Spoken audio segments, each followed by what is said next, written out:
Hello, my name is Sumangal Sinharoy and this is the evolution of malware. The theoretical origins of malware. In 1949, John von Neumann published a paper called The Theory of Self-Replicating Automata. In this paper, John von Neumann proposed that computer programs might be able to replicate. Later, Cohen would make a mathematically rigorous definition for a computer virus. He would demonstrate its code by infecting several computers running Unix. He would do this with 8 hours worth of programming time, and the viruses would take on average 30 minutes to infect the systems. In the beginning, malware crafting was a small activity. That activity was originally for mischievous rather than nefarious purposes.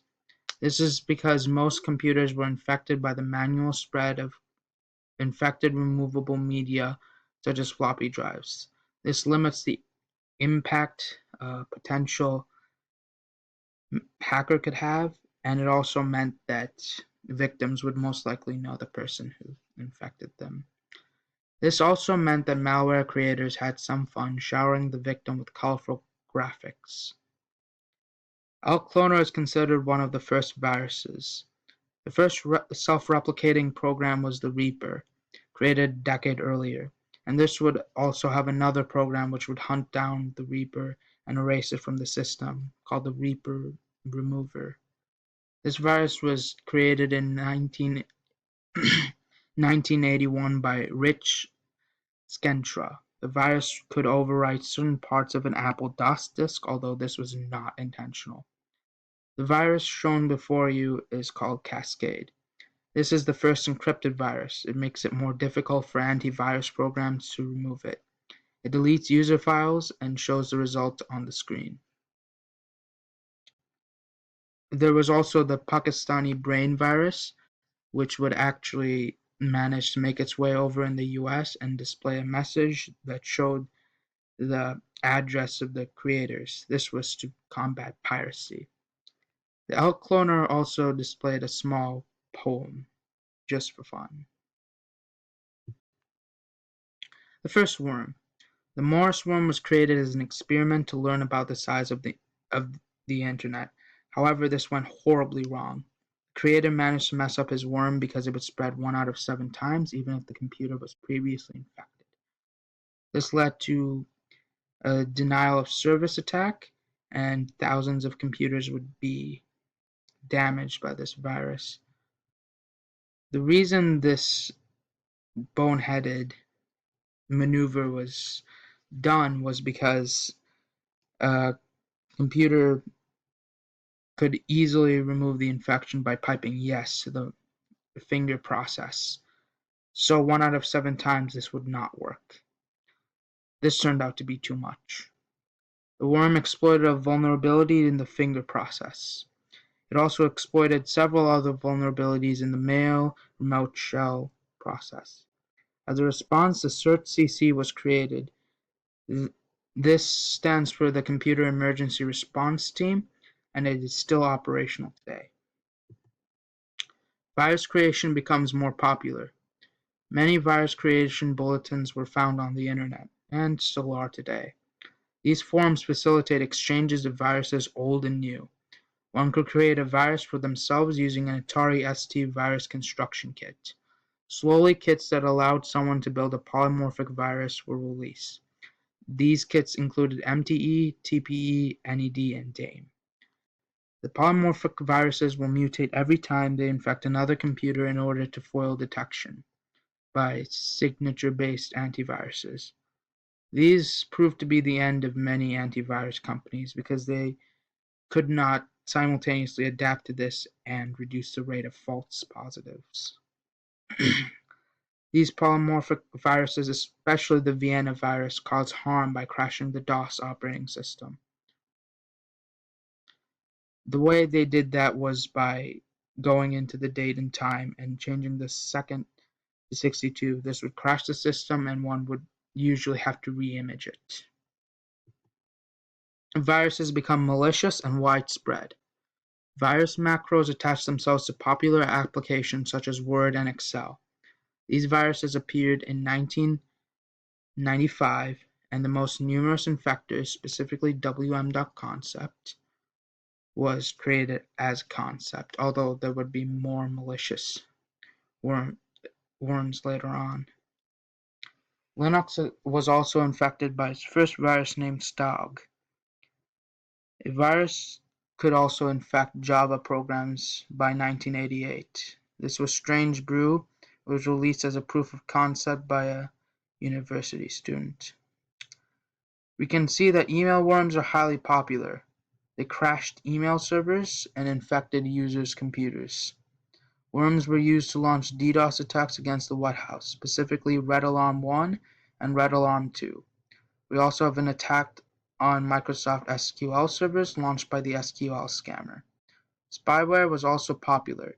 This is shown by several remote access Trojans which can spy on their users. Virus countermeasures. Antivirus manufacturers have had to constantly adapt to new threats. The first antivirus programs were developed around the 1980s, with programs like FluShot Plus and Antiforus. We also see several antivirus companies that are still around today from the late 1980s. These companies include Avira, Symantec, and Sophos. Antivirus software would slowly migrate from using signature-based software to behavior-based software, which could block programs that did suspicious activities. This would, however, result in more false positives. Antiviruses also had to detect rootkits, most infamously the Sony DRM rootkit, and protect against zero-day exploits. A robust hacker black market and mobile phones are also infected. Zeus malware is a platform that allows for keylogging, and one can even install malware, other like ransomware. At its height in 2009, Zeus managed to infect 2.6 million computers. The botnet would even have a complicated routing system where each participant would funnel off a little bit of the money, sort of like a pyramid scheme. Botnet would eventually the money would end up in Eastern Europe. Mobile phone malware is a gigantic problem. Most of the app stores unmonitored, and most end users don't feel mobile antivirus is important.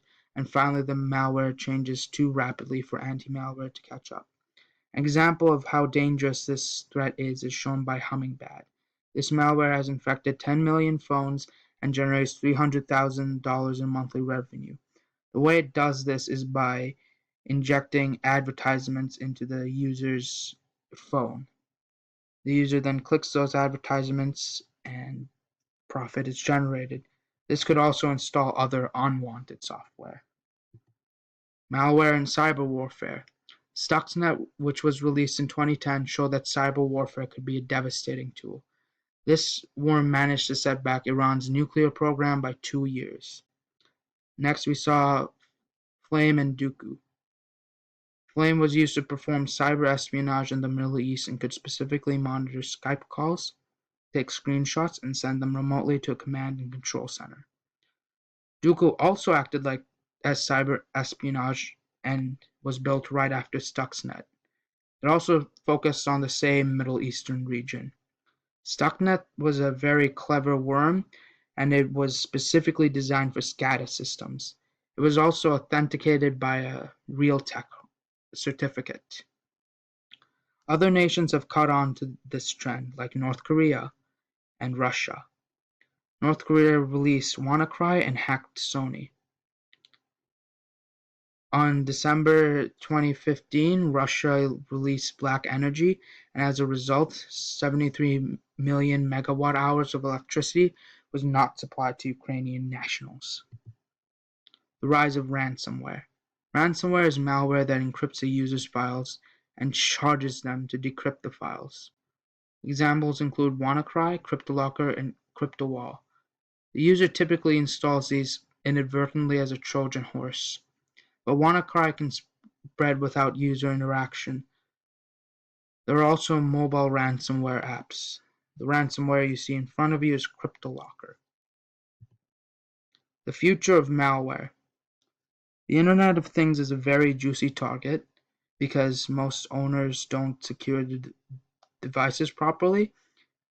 One can find this out for themselves by looking at unsecured printers from Google or unsecured CCTVs. And Mirai has already capitalized on this to start DDoS attacks, specifically against Krebs security. Cars could also be a target in the future as well, as researchers have already managed to disable a Jeep. Anti-drone malware is a new possibility. Fileless malware is also an interesting new trend that leaves no trace in the user's system, instead running only off of RAM and not leaving a trace in the user's persistent storage. Lastly, one could blackmail users by observing their malware or leaking their browsing histories.